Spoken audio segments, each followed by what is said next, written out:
Estamos começando o IAPScast, o podcast oficial da comunidade do Tancredo Neves. Eu me chamo Vitor Pinheiro, sou advogado. Hoje vamos bater um papo sobre cadastro único e benefícios do INSS. E para isso eu estou com esses dois amigos e parceiros, Adriano Romão, que é supervisor do cadastro único, doutora Aline Antero, que é advogada especializada em direito previdenciário e membro da Comissão de Direito Previdenciário da OAB. Adriano, muito obrigado por aceitar o nosso convite. É um prazer tê-lo aqui conosco para gravar esse podcast. Com certeza você vai ter muito conteúdo para trazer aqui para a comunidade relevante. Perfeitamente. Eu que agradeço, pelo convite do IAPS, na pessoa da doutora Simone, doutora Aline Antero, doutor Vitor, muito obrigado por estar aqui falando desse assunto que é tão importante, tão relevante para a comunidade, para a sociedade. Doutora Aline, também muito obrigado por aceitar participar. Eu que agradeço, gostaria de expressar primeiramente minha imensa gratidão por ter sido recebido de portas abertas aqui pelo Instituto, pelo IAPS, que ajuda tanto a comunidade com as suas ações sociais. Foi um prazer ter recebido esse convite e espero contribuir um pouco, trazendo informações importantes para a comunidade. Com certeza vai contribuir. Para iniciar esse podcast, a gente vai falar um pouco sobre cadastro único. Ninguém melhor do que o Adriano Romão para trazer essas informações e as importâncias também desse cadastro único. Adriano, o que é o cadastro único? Perfeitamente. O cadastro único, eu falo sempre para as pessoas da comunidade, e as pessoas que têm acesso aos benefícios do governo federal, que nada mais é do que uma fotografia. O cadastro único, ele mostra para o gestor público como é que está hoje em dia as ações sociais do governo, a quem ele atinge, como é que está sendo implementado as políticas públicas de ações sociais e no que ele pode melhorar, dependendo do que o cadastro ali mostrou para você. O cadastro ele é direito de todo cidadão, que recebe, a família que recebe até meio salário mínimo, ele tem direito, per capita, certo? Ele tem direito a fazer o seu cadastro, para estar ali apto, aquela família, a ficar disponível para algum benefício que o governo identifique que o seu perfil familiar tenha acesso, tenha direito. Dependendo de cada perfil, existe aí 26 benefícios do governo federal. E o cadastro único é a porta de entrada. Perfeito. Sem o cadastro único, você não vai ali conseguir ter acesso a outros benefícios, a outros direitos, não só na questão do benefício de direito, também outras instâncias do governo também se beneficiam do cadastro único, como habitação, como saneamento básico, porque o cadastro único ele contém todas as informações. Então, eu digo até que é uma ferramenta poderosíssima para o gestor público poder planejar, fazer o seu planejamento das suas políticas públicas sociais. Sim. Porque ele contém inúmeras informações.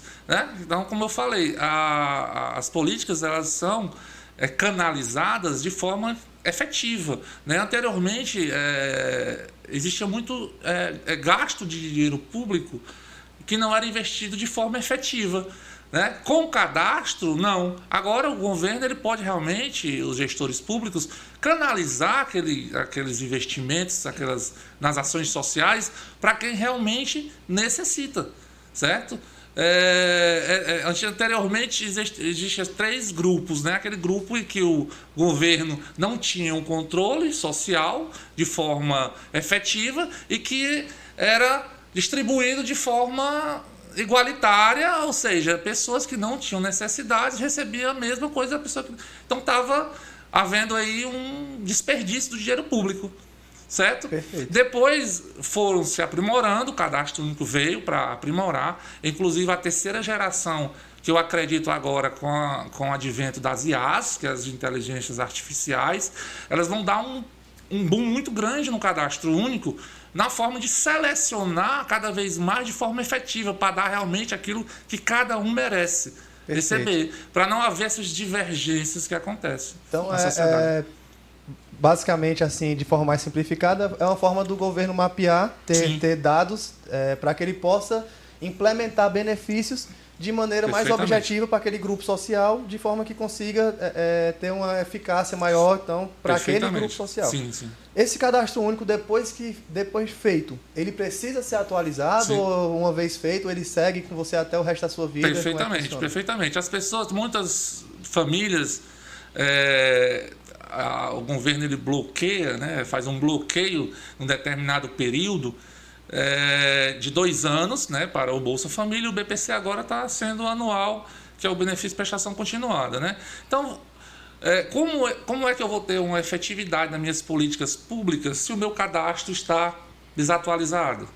Como é que eu vou saber que aquele cidadão mudou? Como é que eu vou saber que aquele cidadão já não trabalha mais e está agora em outra instância, mudou, tem filho, enfim, a família ela muda, o território é vivo. Dia a dia ele muda. Então o governo tem que estar sempre atualizado com essas informações, né? E nada mais justo, né? Eu falo até que para os usuários que eles têm direitos, porém primeiro ele tem obrigações. Então a sua obrigação é simplesmente manter o seu cadastro atualizado, que vai beneficiar a você mesmo.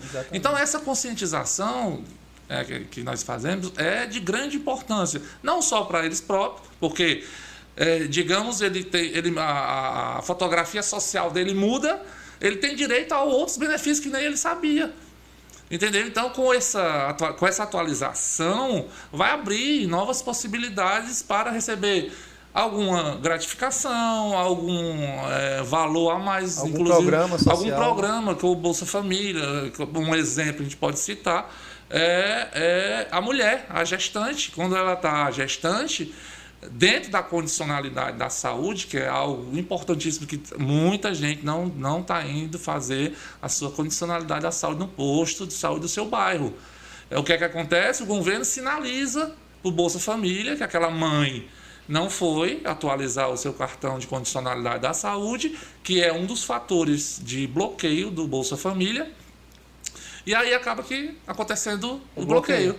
E aí a pessoa vem para atualizar. E aí, rapidinho, parece que quando bloqueia é que a pessoa, né, há uma punição do governo, a pessoa já vem atualizar o seu cadastro. Porém, tem um prazo para fazer isso, né? Como eu falei, o território é vivo, a sociedade muda. Então, se a mulher tem direito na sua gestação, no seu período de pré-natal, uma gratificação e ela não vai no posto, ela perde, ela não tem acesso. Para você ver a importância da atualização desse cadastro. Não só na saúde, mas na educação também. O filho mudou de escola, vem atualizar, independente dos 2 anos. Por quê? Porque aí a escola, a educação sinaliza para o governo que aquela criança não está estudando, não está na escola e bloqueia também. Então, esses fatores são importantíssimos porque inúmeras famílias estão sendo bloqueadas pelo governo por falta de atualização. Adriano, só uma dúvida que surgiu, tá? Nessa sua fala. Então, no caso das escolas, por mais que a criança esteja indo para uma nova escola, o cadastro único deve ser atualizado, porque quem passava essas informações para o cadastro único era a antiga escola. Então, se houve uma mudança... Perfeitamente. A pessoa chega e pergunta, mas não completou 2 anos. Não interessa. Mudou de escola, imediatamente vá no CRAS do seu território, da sua área, e atualize o cadastro. Por quê? Porque a antiga escola que estava registrada anteriormente não vai conseguir enviar, através das informações da condicionalidade, para o Bolsa Família que aquela criança ainda está naquela escola. Ou seja, se ela migrou de escola, se ela mudou de escola, automaticamente, imediatamente, a família tem que chegar no CRAS e levar a declaração da nova escola para que o seu cadastro seja atualizado, independente dos 2 anos. Entendeu? Entendi. Isso vale para mudança de endereço também? Não, mudança de endereço pode aguardar o prazo dos 2 anos, né? E agora, se for mudança de... eu moro no município X e mudei para o município Y. Então, a mudança de município, realmente, assim que chegar, é obrigatório, juntamente, se tiver crianças, né, fazer a matrícula no município de destino e levar as declarações para que possa realmente ser atualizado no outro município em que você está residindo. Sim. Perfeito. Tem alguma pergunta para fazer agora? Não. com certeza o Bolsa Família vai ser o principal benefício do cadastro único, né? Mas em outras conversas que nós tivemos aqui, você me trouxe alguns outros que despertou até uma curiosidade, aquele programa do pé diabético, né? Que a gente conversou uma vez aqui, você me falou que estava atrelado também. Quais são os benefícios que estão atrelados a esse cadastro único?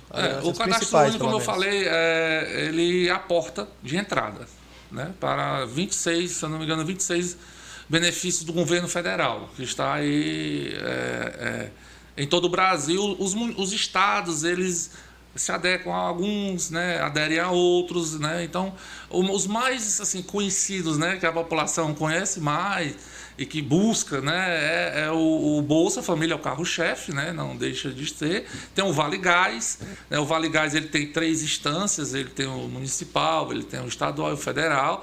Tem o BPC, né, que é o benefício de prestação continuada, que também, né, tem aí tem uma busca, né, uma demanda muito grande, né, agora com os autistas, né, as crianças com essa síndrome estão buscando muito, né, inclusive muitas negativas, né, dos benefícios, né, muitos indeferimentos de pedidos acontecem, né, pelo INSS, mas a porta de entrada é o CRAS, né, é o centro de referência dessas famílias, e o cadastro único também. Então, assim, nessa parte do BPC, né, nada mais justo e mais notório, né, de que vocês que são operadores do direito previdenciário, né, que trabalham na área, né, falaram, né, discursarem um pouco, falaram como é que é essa porta de entrada e como é que fica essas famílias que têm tantas negativas e tantos problemas com o INSS, né? Isso aí a gente vai abordar. Acredito que tem até alguns incentivos também para o pessoal do cadastro único. Eu lembro que teve uma questão de uma máquina de costura que estavam recebendo, né? Todos que é bem esses fazem parte, né, dos programas sociais, né? O município, o Estado ou a União, elas se adequam, né? Os benefícios eles são criados. Por exemplo, Fortaleza criou inúmeros, inclusive uma das máquinas de costura para as empreendedoras e a porta de entrada, o cadastro único. Então, desconto em contas de luz, energia, né? O próprio Enel, né, tem essa propaganda: quanto menos consome, mais desconto ganha. Mas também tem que ter o cadastro único, né? Tem que ser cadastrado ali como baixa renda, né, para ter acesso também à CAGES, né, também tem o programa da água, né, também. Então, estão inúmeros, né, tem a carteira de estudante jovem, tem a carteira do idoso, tem o passe, então são inúmeros, né, programas, e por isso a importância, por isso que a gente falou da importância do cadastro atualizado, porque se o governo não sabe em que estado social a família se encontra, como é que ele vai traçar as políticas públicas, né, canalizar de forma igualitária, né, esses recursos e esses investimentos, né? Então, é isso que o governo trabalha e que o governo enxerga como uma poderosíssima ferramenta, que é o cadastro único. Deixar essa informação para eles, né? Fazer esse papel de deixar sempre atualizado o CAD único, para ter um retorno para eles mesmos, de diversos benefícios eles poderem Perfeitamente, usufruir. Exatamente. Não isso, um prejuízo dessa desatualização. Essa conscientização, doutora, que a gente trabalha dia a dia, sabe? Por mais que a nossa luta de falar, de conscientizar, de trazer, buscar, incentivar, ela seja diurna, por mais que aconteça, a sociedade, a família, muitas das vezes não tem recurso, é pobre, não consegue nem se deslocar até um CRAS mais próximo da sua residência, né? A demanda, a gente sabe que é sempre crescente, porque a população ela aumenta dia a dia, né? Você vê pelos índices de nascimento mês, quantas crianças nascem mês aí no estado de Ceará, em Fortaleza. Enfim, então a demanda ela é sempre crescente, e os equipamentos públicos eles têm que obrigatoriamente acompanhar a essa evolução desse crescimento populacional que, na minha opinião, é desordenado. Né, o papel da saúde, que é uma das condicionalidades, né, do Bolsa Família, era para atuar diretamente, né, nesse controle familiar, né, porque existe um programa do governo federal que trata justamente do controle familiar, lá no postinho, né, com as suas camisinhas, seus preservativos, né, a mulher tomando anticoncepcional e tal, justamente para que exista esse controle. Se controle desordenado, nenhuma cidade mundial, nenhuma cidade consegue evoluir sem ter o seu planejamento da sua sociedade. Então, isso é importante. Então, já fica a primeira lição do podcast, só complementando a sua fala, doutora, que, assim, a importância não só de ter o cadastro único, mas de manter atualizado, né, de preferência aí de forma anual, vamos falar assim dessa forma, até porque ajudaria para aqueles clientes que porventura vierem a solicitar o BPC, né, já que o prazo para o BPC seria esse, o cadastro único está atualizado nos últimos 12 meses. Não é isso? Perfeitamente. Né? E aí, puxando agora para o nosso lado, né, que a gente vai falar um pouco sobre essa parte jurídica também de benefício do INSS, doutora Aline, antes de falar sobre o BPC em si, eu queria que você falasse até rapidamente assim, os principais benefícios do INSS, porque muita gente às vezes está no cadastro único, mas tem direito também a outros benefícios do INSS, não só o BPC, apesar do BPC ser o mais procurado, obviamente, né, com certeza em todo o Brasil, mas existem vários outros benefícios do INSS, e eu queria que a doutora falasse um pouco sobre os principais benefícios. Sim, existem os benefícios, o auxílio-doença, o famoso auxílio-doença, que é o benefício por incapacidade temporária, auxílio-acidente, pensão por morte, aposentadoria por invalidez. Esses benefícios são alguns dos que são dados para quem paga INSS, para quem contribui, ou através de uma carteira assinada, ou pagando através de guia mesmo, como contribuinte individual, como contribuinte facultativo, tá? E o BPC é um dos benefícios que são mais procurados, como a gente falou aqui agora há pouco, né? O BPC, ele tem alguns requisitos para que ele possa ser solicitado, tem uns requisitos diferentes, como eu falei agora há pouco, esses são dados para quem paga o INSS, e o BPC ele foi criado pela assistência social, o BPC Loas, criado pela assistência social no intuito de ajudar as pessoas que nunca pagaram o INSS ou que pagaram, mas não pagaram o suficiente. E aí foi criado esse benefício, que é dado para quem tem uma doença ou deficiência que esteja impossibilitando a pessoa de trabalhar, ou aquela pessoa que já tem 65 anos ou mais. E estão os dois requisitos que eu falei primeiramente inseridos na condição de baixa renda, que um dos requisitos, inclusive, é ter o cadastro único atualizado, como a gente falou aqui agora há pouco. Perfeito. Então, assim, só para ligar os requisitos do BPC LOA, né? Incapacidade por motivo de saúde, independente de qual seja, incapacidade de trabalho, e está com o cadastro único atualizado em uma situação de baixa renda. Esse seria um dos requisitos. E o segundo requisito, que é por idade, que também é muito procurado, 65 anos ou mais, e que esteja com o cadastro único atualizado em uma situação de baixa renda. Esses são os requisitos para ter direito ao BPC LOAS. Exatamente. Dentre os benefícios que a doutora Aline falou, eu acho que é muito importante a gente falar sobre um rapidinho aqui, para não deixar passar, que é o auxílio acidente, que pouquíssimas pessoas, até com instrução mais elevada, conhecem esse benefício. Se você estava trabalhando de carteira assinada ou trabalha de carteira assinada, sofreu um acidente, né? Geralmente quando você sofre aquele acidente, se afasta pelo INSS, você recebe o auxílio doença durante o tempo que você está incapacitado.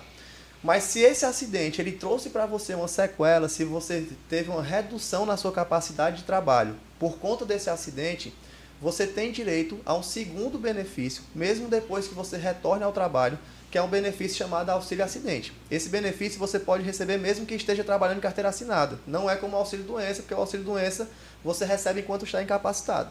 O auxílio acidente é um benefício para aquela pessoa que já tem capacidade de trabalhar, mas que ele não tem mais a mesma capacidade de antes do acidente. Ficou com uma sequela definitiva, que reduziu essa sequela definitiva. E essa pessoa tem direito a um benefício que vai até se aposentar, pouquíssima gente sabe disso, e ele consegue receber o benefício mesmo que esteja trabalhando de carteira assinada. Então, muitos casos no escritório a gente pega diariamente pessoas que sofreram um acidente, se afastaram pelo INSS, receberam auxílio doença por um tempo, e o INSS não transformou esse auxílio doença em auxílio acidente, mesmo sabendo que a pessoa ficou com sequela. E se esse é o caso de alguém que está aqui nos assistindo, ou você conhece alguém que tenha passado por essa situação, saiba que é possível recorrer, certo, desse benefício seu que cessou, inclusive de cobrar os últimos 5 anos, né? Caso tenha mais do que isso, infelizmente a gente não consegue cobrar, mas os últimos 5 anos de auxílio acidente que não foi pago, é possível ser cobrado e você vai receber esse benefício até se aposentar, tá bom? Só um link porque esse auxílio acidente, de fato, pouca gente conhece. Nesses gerais, né? Mas o BPC LOAS, doutora, criança também tem direito, ou a criança tem algum outro benefício que ela possa receber também, ou todos os benefícios do INSS eles são exclusivos para adulto? Não é que é exclusivo para adultos. Os benefícios, em regra geral, são dados para quem contribui, para quem paga o INSS.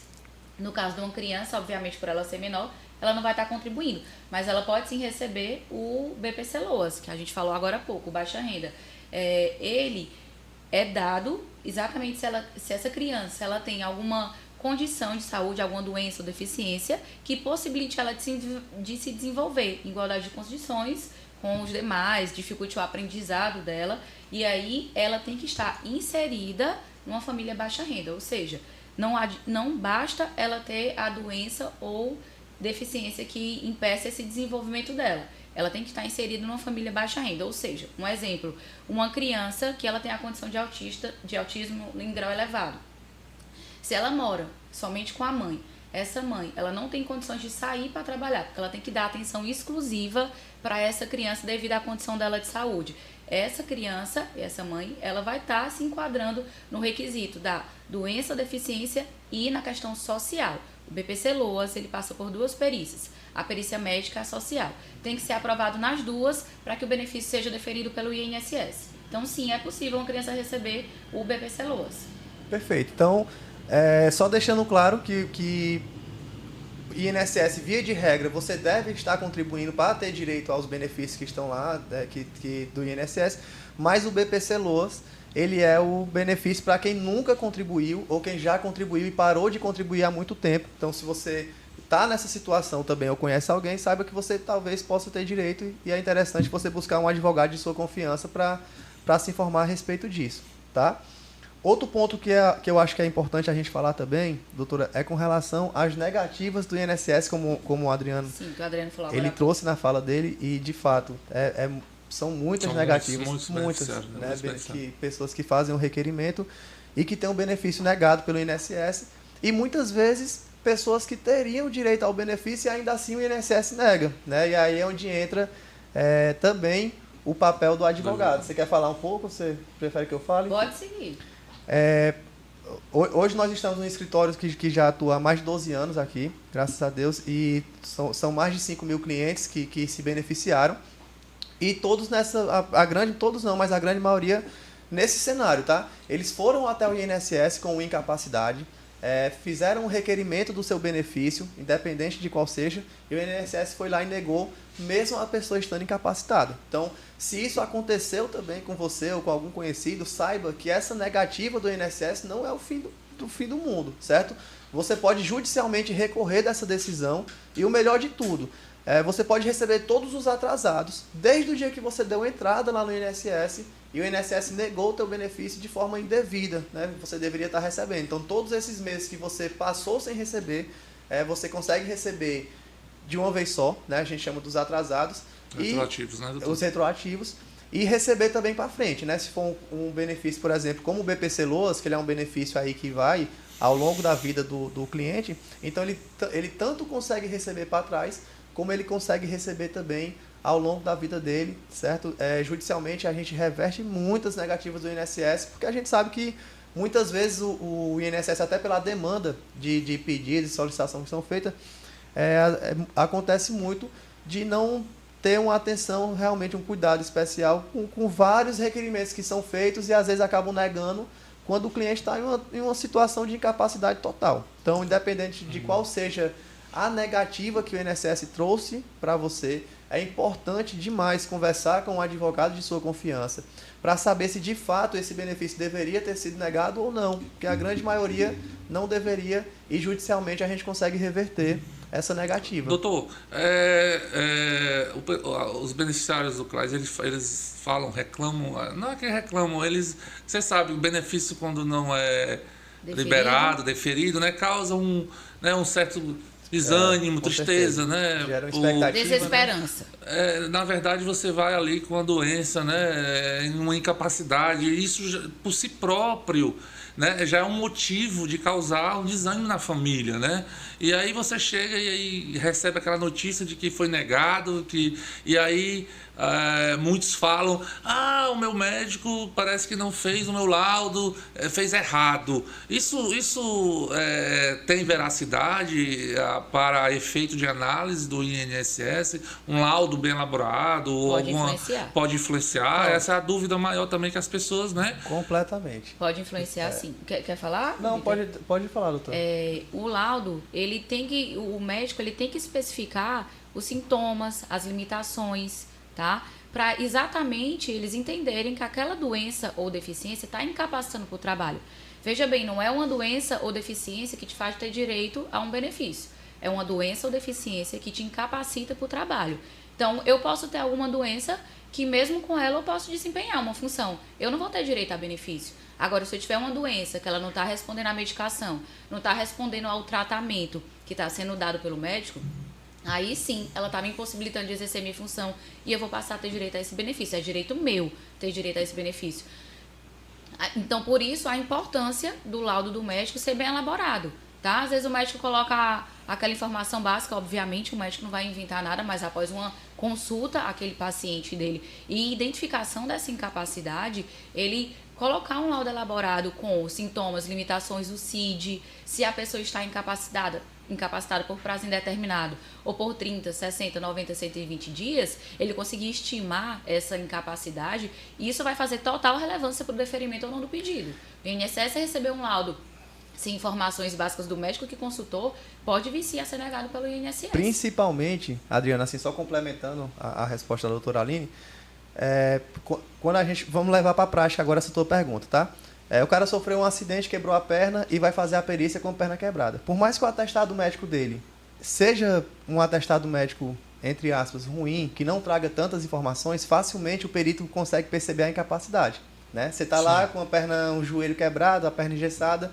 Então o perito sabe que você está incapacitado, por mais que o teu laudo não esteja tão bom, o perito vai conceder o teu benefício, ou tende a conceder o teu benefício. Mas quando a gente está falando daquelas doenças psicológicas, né? Quando a gente está falando de uma depressão, de uma ansiedade generalizada, essas informações, essa riqueza de informações no laudo, elas são cruciais, principalmente para esses clientes, porque a olho nu, o perito não vai conseguir decifrar de fato o que aquela pessoa tem, entendeu? E aí se o médico ele coloca apenas o CID, por exemplo, como a gente pega, muitas vezes eles fazem um receituário com medicação para o cliente poder receber no posto de saúde e coloca apenas a doença com o CID, mas não relata. Então, quando ele não traz essa riqueza de informação num próprio atestado médico, nesse cliente específico, que são doenças que não são aparentes, não perceptíveis, né, pela sociedade, né? Fica muito mais difícil de você conseguir o benefício quando você vai para a perícia. A gente pega muito casos desse, que o INSS negou, e aí a gente envia um requerimento de atestado médico para que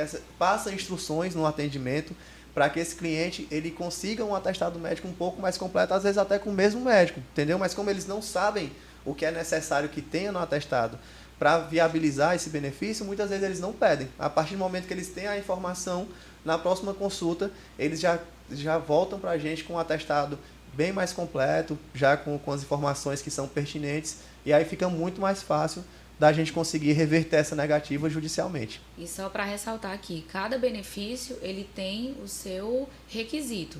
Um benefício baixa renda, o BPC-LOAS, a gente já precisa provar uma deficiência ou doença de longo prazo. Então, a pessoa ter uma documentação médica antiga que demonstra que ela já vem há muito tempo com essa doença, fazendo tratamento, ela não tá respondendo àquele tratamento, está continuando e permanecendo incapacitada, documentação médica antiga e atualizada é importante para o BPC. Já um auxílio-doença, que é o benefício por incapacidade temporária, uma documentação antiga já não vai ser tão importante. Eu preciso provar que naquele momento, aquela pessoa ela está incapacitada para trabalhar. Então, ou seja, já seria interessante o laudo do médico que identifique que naquele momento aquela pessoa ela não pode desempenhar a função dela por uma estimativa de prazo, de 60, 120 dias, 180 dias. Então, cada benefício tem seu requisito. Tem os benefícios que são dados para quem paga e o BPC-LOAS para quem não paga. Então, eles têm regras próprias. E lembrando aqui também que antes de entrar no INSS, atualizem o seu cadastro. Atualizem o seu cadastro único. Porque não adianta você ir para o INSS e depois vir correndo para o CRAS, eu quero atualizar agora. Não é assim. Deixar essa informação importante. Cadastro único atualizado, inclusive para quem quer tentar conseguir o benefício BPC-LOAS, cadastro único é obrigatório para dar entrada nesse pedido. E a INSS não avalia se esse benefício ele não tiver com o cadastro único atualizado e com as informações corretas conforme a realidade da pessoa. Exatamente. E mesmo que seja feito o requerimento, como a gente vê acontecer muitas vezes, o INSS ele abre um prazo para que o cliente apresente o cadastro único atualizado. E esse prazo são de 30 dias e muitas vezes o cliente não vai conseguir em 30 dias atualizar o cadastro único porque tem que agendar com o CRAS, tem que ver a disponibilidade. Então, atualizem o seu cadastro único, independente da questão do benefício. Existem vários programas sociais que você já vai ter direito, né, simplesmente pelo fato de estar se cuidando e estar com o cadastro único atualizado também, né, o governo vai conseguir mapear qual é o melhor benefício para você dentro daquelas circunstâncias.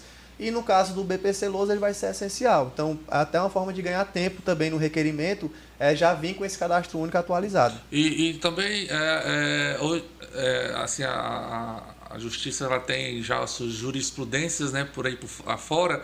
E hoje, né, doutor, falando aí no seu... Não sei quem vai falar sobre o assunto, sobre aquelas pessoas que são beneficiárias do BPC e que tem outra pessoa que faz também na mesma família. Perfeito, Se muito bom. existe, né, essa jurisprudência, como é que está aí fora no direito, aí no Aí júri? a gente vai passar a bola para a nossa membro da comissão. Você está mesmo. tendo a possibilidade de ter duas pessoas... BPCs na mesma Sim, família. Existe, né? a possibilidade, contanto que o BPC é dado até o valor de um salário mínimo. Então já existe a possibilidade, se a outra pessoa também se encaixar nos requisitos de doença ou deficiência, que esteja incapacitando com a documentação médica certinha. Está sendo liberado... Não tem, o INSS geralmente nega. Vai ser, possivelmente, e outros quesitos também que você pode demonstrar. Aquele BPC que já tem naquela família, aquela doença daquela pessoa é muito grave, medicações que ela precisa para tratar aquela doença não tem disponível na rede pública, então ela tem que tirar do benefício para poder comprar a medicação própria, ou seja, aquela renda ali daquela família está diminuindo. Então é importante, inclusive, se você estiver nessa situação de a medicação que o médico passa por tratamento não estiver disponível na rede pública, você gastar, você juntar os comprovantes, que isso pode ser uma prova, inclusive para a gente lutar. Para outro benefício, BPC, tem que estar os dois dentro da mesma, não é uma renda elevada, é benefício até um salário mínimo, como é o caso do BPC. Então é possível a gente demonstrar, a gente lutar para conseguir sim esse acúmulo dos dois. Mas é possível sim receber 2 BPC LOAS no mesmo cadastro único, tá? Só para que fique claro. O pessoal às vezes acha que cada caso sendo avaliado, tem que analisar cada caso, mas existe sim a possibilidade. Inclusive da mesma coisa que a gente vem batendo na tecla. Mesmo que o INSS negue, procure um advogado que você confia, porque judicialmente a gente vê muito isso na prática acontecer. Uma mãe, por exemplo, 2 filhos autistas, ela faz o primeiro requerimento, é concedido. E aí, no segundo requerimento, o INSS nega, mas judicialmente ela consegue comprovar que ela precisa fazer um tratamento multidisciplinar com essa criança, ela tem que ter acompanhamento, às vezes, de esporte, de psicólogo, de fonoaudiólogo. A gente sabe que muitas vezes na rede pública, e a rede pública, se você for esperar, né, se você for esperar pela rede pública, é o desenvolvimento da criança que está em jogo, entendeu? Então, a justiça ela vem para amparar também essa questão. Então, muitas vezes a gente consegue 2 benefícios, 2 BPC, dentro daquele mesmo cadastro único. O doutor falou sobre o autista, né? A criança com autismo. E a questão do grau, doutor? Como é que fica para qualquer grau? Explica um pouquinho só para a gente entender, né? Qual é o grau de autismo, se é leve e tal. De modo geral, né? Vamos falar de modo geral. Não existe nenhuma doença que por si só já dê direito ao benefício, tá? O que dá direito ao benefício é a incapacidade, não é a doença. Então, existem pessoas que têm visão monocular, é cego de um olho e tem direito, e existem pessoas que é cego de um olho e consegue desenvolver o trabalho perfeitamente, né? Dependendo do que cada um trabalha, então um vai ter direito, outro não vai. Da mesma forma com o autismo. Vamos trazer para a criança. O que é que vai trazer o benefício para a criança? Para o adulto vai ser a incapacidade. Se o grau de autismo dele é um grau que ele não consegue trabalhar, ele vai ter direito ao benefício. E para a criança é o desenvolvimento. Se essa criança ela está se desenvolvendo de maneira mais lenta do que outras crianças da mesma idade, naquele contexto social, você sabe muito, o que ajuda muito nesses casos é o relatório da própria escola. Sim, o relatório escolar é bem importante. A psicopedagoga da escola, eles mesmos mostram que a criança está na segunda série, né, no segundo ano, e ainda não aprendeu a ler, não consegue se relacionar bem com outras crianças, não consegue reagir bem a um não que a professora traz. Então, o que vai trazer esse benefício, Adriano, não é nem a questão do grau do autismo, obviamente, né? Mas o que a justiça, o que o INSS vai focar em ver é como é que está o desenvolvimento dessa criança. Se ela está tendo um atraso com relação às outras crianças da mesma idade, ela vai ter direito ao benefício, sim. Tá? É até importante, né, para o público, né, saber. Porque muitas mães, meu filho recebe, mas o da vizinha não foi contemplado, ou, né, não foi deferido, justamente por o desenvolvimento. pelo desenvolvimento de um e de outro, né, que é totalmente diferente, né? Ou seja, é o mesma... O contexto de cada contexto, a documentação médica de cada um tem que ser avaliada, cada caso como um caso. Isso não é clichê, isso realmente cada caso é um caso. Muitas vezes você pega vai para a vara de um juiz, que ele já tem uma visão, vai para a vara de um perito, que ele já tem outra visão. Então, assim, vai depender muito. Às vezes é um juiz que ele já tem uma demanda menor, ou ele já é mais ágil ali nos julgamentos dele. Ele pode analisar com maior propriedade, né, o assunto. Não né? é nem isso. Vamos supor, ele julga mais rápido. E o do vizinho dele pode ter caído num juiz que ele já é um pouco mais lento. Então, o do vizinho saiu, o seu não saiu. O perito que avaliou o seu é um perito já mais, como é que eu posso dizer, humano. E o outro já ele é mais categórico ali na documentação. Né? Então... Tudo isso cada influencia. caso é um caso, isso influencia. Geralmente chegam, mas do meu vizinho deu certo, o meu não deu.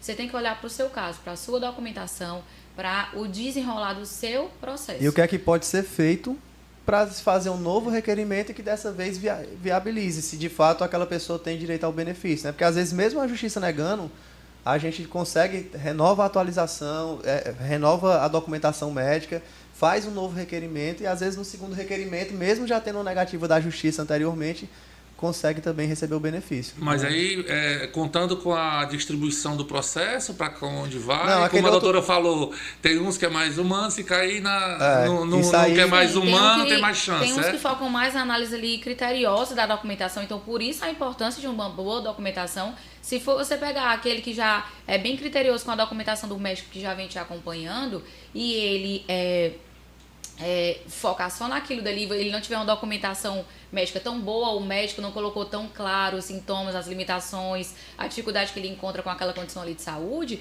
ou seja, basicamente ele vai ser um perito que vai ser mais amarrado àquela documentação. Por isso a importância de uma boa documentação, quando a gente pega muito no pé de ir atrás, olha, converse com o seu médico, de que é importante ele colocar essa documentação. Isso pode fazer diferença. São alguns dos fatores que podem fazer diferença em um caso ter sido dado, em outro caso não ter sido dado, um caso ter sido dado dessa forma, um demora mais, outro menos. Então, demora mais, outro menos. Depende muito tudo disso. Vai depender, né? Não é porque assim, o meu é BPC, o do meu vizinho também é BPC.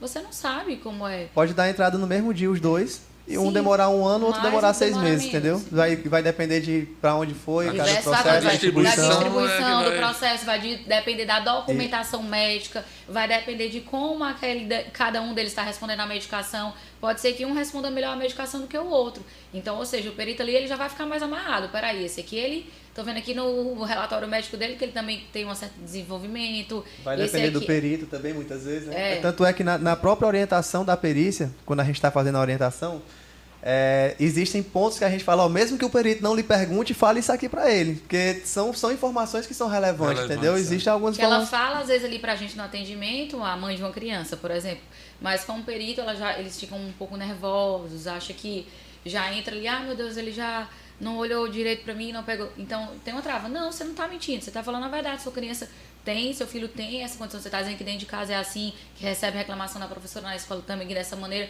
Então, a sua oportunidade de falar é ali. O perito, ele tá ali exatamente para ele avaliar se de fato aquele problema de saúde faz aquela criança ou aquela pessoa ter direito ao benefício.